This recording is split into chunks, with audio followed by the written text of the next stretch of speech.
Zotin Ibrahimaj, unë duhet të pyes ju së pari se ju jeni një ekspert e ekonomisë dhe ç'është mendimi juaj për projektin. Se për shembull shumë dëgjojmë, shumë flasim të gjithë pjesët e mësuesve aty që unë sres këtu e mbështesin këtë projekt. Mbështesin projektin, çdo projekt në Shqipëri, çdo investim me para shumë është një gjë shumë e mirë. Por ndërkohë ka dhe shpërthime të ndryshme, ka dilema, ka kundërshtime, ka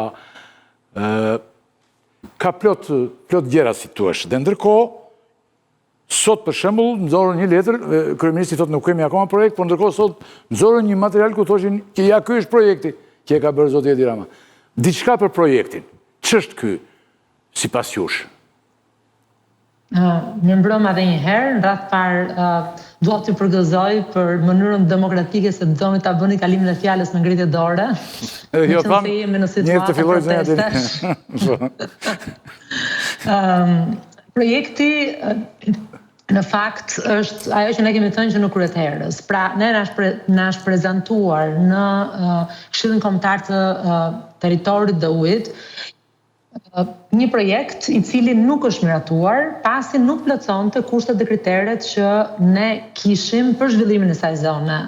Që do të thotë konkretisht na prezentua një projekt i cili kishte një intensitet shumë të lartë, një projekt i cili prekte lagunën. Pra, për këto arsye, ne e refuzuam, projekti erdhi përsëri dhe përsëri ne kemi dhënë një miratim të pjesshëm për rrethim dhe për shtrim disa rrugësh provizore të cilat do t'i lejojnë të gjithë atyre studiusëve që të bëjnë një studim mjedisor të saktë, i cili pastaj do të sjellë një rezultat për një projekt i cili do të jetë i miratuar, i diskutuar sipas gjithë standardeve që ne kemi. Pra, zonjë ministre, ne nuk kemi aktualisht një projekt të firmosur. Ne nuk kemi një projekt firmosur, kemi një projekt të dorëzuar, i cili është kthyer mbrapsht. A është kthyer mbrapsht për të përmirësuar? Qëllimi për të përmirësuar, pa diskutim. Qëllimi ynë është ne të kemi një zhvillim të qëndrueshëm. Pa dyshim, të gjitha këto jemi dakord gjithë. Por ndërkohë si vinë 4 miliardë euro? 4 miliardë euro është një vlerë e cila është vlera e projektit të parë të dorëzuar. Do të thënë vullneti i investitorëve për të investuar në atë zonë ka vlerën 4 miliardë euro. Tani 4 miliardë euro janë një vlerë e konsiderueshme, janë rreth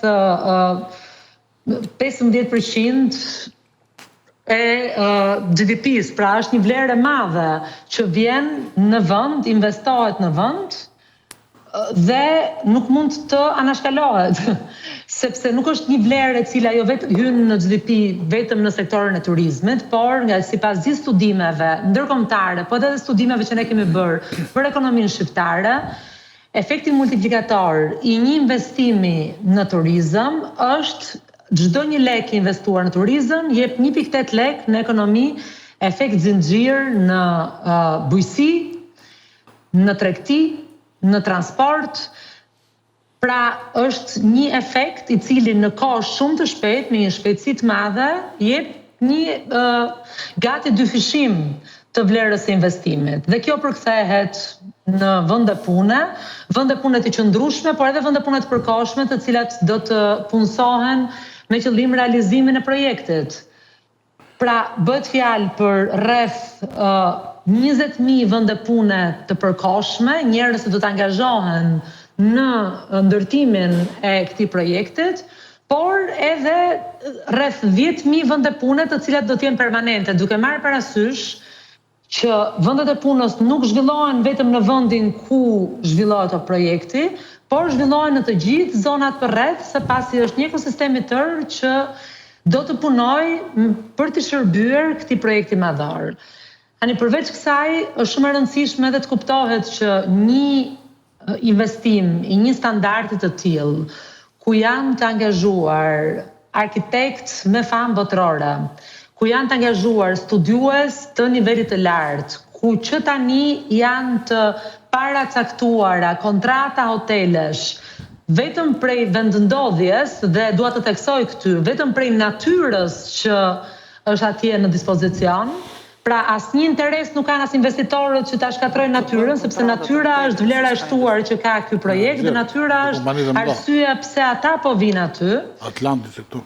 Janë disa hotele, brende hotelesh, Qëse kena një gjë gjinish do pyesësh ministrin. Për të investuar dhe për të Jo këtu, se ko diskutojmë këtu tani, të cilat krijojnë një standard, dhe standardi ka të bëjë me cilësinë e ndërtimit, ka të bëjë me cilësinë e shërbimit, ka të bëjë me cilësinë e arsimimit që personat që do të punojnë në këtë projekt duhet të kenë. Pra, janë standarde të cilat do të zbatohen në këtë projekt, por janë standarde që do të impaktojnë dhe gjithë zhvillimet e mëtejshme në vend.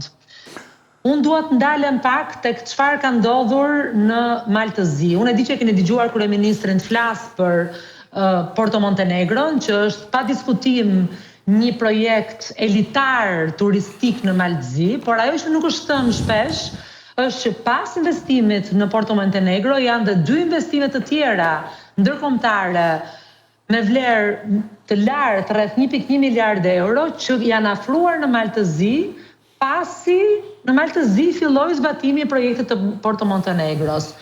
Dhe është pikërisht kjo që ne presim të ndodhë në Shqipëri në momentin që vjen një investim i një niveli kaq të lartë, pasi diskutim që suksesi i këtij projekti vetëm një ndryrje. Ja të lutem, jemi shumë okay. Ju morët një shembull që është fëmijë ynë dhe mirë bet. Folet në fillim për portin e jateve në Montenegro. E drejt, shumë. Ato para i solli dikush, kishe një fond 180 milion euro, unë e di mirë këtë probleme hapa para disa ditësh këtu.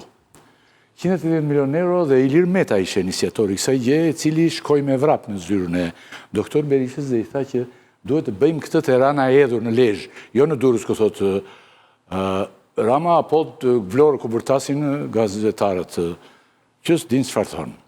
Tani, te Rana e Edhur do vinin ato para, gjithë do bëjnë, ndoshta do bëjnë gjë shumë e mirë siç është bërë atje. Ndërkohë doktori okej tha Ilir, gjithë dhe pastaj pas 2 javësh i tha Ilir, lere nuk banet kjo punë. Dhe nuk u bë, Iliri telefonoi Gjukanovićin dhe parat shkuan atje. Kjo është e para dhe ju keni drejt. Ato para mund të ishin te Rana e Edhur dhe kishe një zhvillim shumë të mirë. E dyta unë nuk e kuptoj shumë mirë se ju thoni për një investim të Shtëpia e Mbretit dhe te fshati, si quhet ai, si harova. Montenegro. Shën Stefan. Aty nuk është bërë, zonja ministre, asnjë ndryshim, asnjë majgjilpere. Jo, po unë kalo, ti lutem. Për Lustica Bay. Ku është Lustica Bay? Tani duhet të shoh vendodhjen, po nuk është në... Jo, flitet, gjithë Britma është nga për Shën Stefani deri afër një hoteli aty. Montenegro, që është edhe porti jahteve, shmatan. është port, nuk janë hotele, është port. Jo, po përmendet vazhdimisht kjo. Drejt ministra kur pëthet Lustica Bay, se është ndërtu një mranda... Po s'kemi gjë të ndërtuar, aty ku flitet që ka ndryrë Amani, që është një brend, si që është Hiltoni, si që Sheraton, si që janë të tjerë... Zveti Stefan dhe Zveti Stefan do hapet në datën 1 qershor, do hapet edhe për popullatën. U hap tani, se u pengua disa vjet nga qeveria pro-serbe që erdhi, me idenë që nuk po lejoj popullit të hyjnë për plazhe, por ndërkohë, aty, zonja ministre, nuk është investuar asnjë majgjilpere. Te ky vend, nëse flitet për këtë. Pra është Shtëpia e Mbretëreshës, se para Shtëpia e Mbretit dhe fshati. Dhe asnjë majgjilpere në atë vend. Në qofë se ka tjetër më falë. Ajo zonë museale se i kala e Beratit. është një zonë, është një projekt i cili quhet Lustica Bay, i cili ka tërhequr një vlerë investimi prej 1.1 miliard eurosh. Ke qenë aty në Lustica Bay? Unë nuk kam qenë, janë analizat dhe studime që kam parë. Jo, është vetëm 1 kilometër nga Sveti Stefani, është një gji i jashtëzakonshëm. Është një gji i jashtëzakonshëm me rër të kuqe dhe aty ka qenë shtëpia ose shtëpia e Titos. Dhe pastaj është zgjeru me Amanin dhe është një prej zonave më të bukura dhe më të investuara në Malzi. Gati gji është privat, me një park të jashtëzakonshëm. Para shumë më të famë. Dhe investimi tjetër... Se që është një hotel tjetër që të shojnë me kaike me varë. E di. është një tjetër investim, një brandi one and only, që ka ardhur dhe... Nëjset mos e zgjatim aty. Zoja Ministre, ajo është tutje. Në opinionin tua, ju jeni një ekspert ekonomist dhe bërë përshkrim mjaftë të qartë dhe ne nuk besoj që ne në njërina ne këtu është kundër investimit. Nuk ishte, jo, kasus që do të bëja nuk ishte vetëm investimin në Porto Montenegro. Por, dua të them që me investimin në Porto Montenegro, kredibiliteti i Malit të Zi u rrit dhe investitorët të tjerë erdhën duke shtuar akoma më shumë vlerën e investimit. Që ku kanë filluar këto investime, në Mal të Zi janë trefishuar të ardhurat për frym, është trefishuar GDP-ja. Janë rritur pagat edhe ato me më shumë se sa 3 herë. Pra, të gjithë treguesit ekonomik të Malit të Zi janë zhvilluar për shkak të këtyre 3 investimeve madhore të lidhura me turizmin.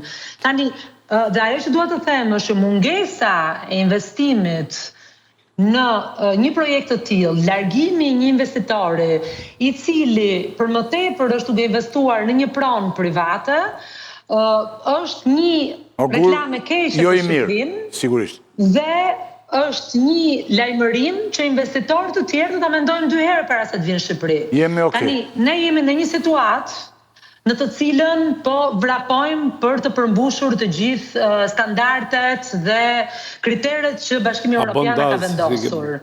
Me qëllim që ne të kemi akses pra të hymë në Bashkimin Evropian dhe neve të kemi një konvergjencë rreth drejt të ardhurave të Bashkimit Evropian. Të ardhura për frym të qytetarëve evropian. Jemi okay. Tani, kjo konvergjencë nuk mund të arrihet pa këto lloj investimesh.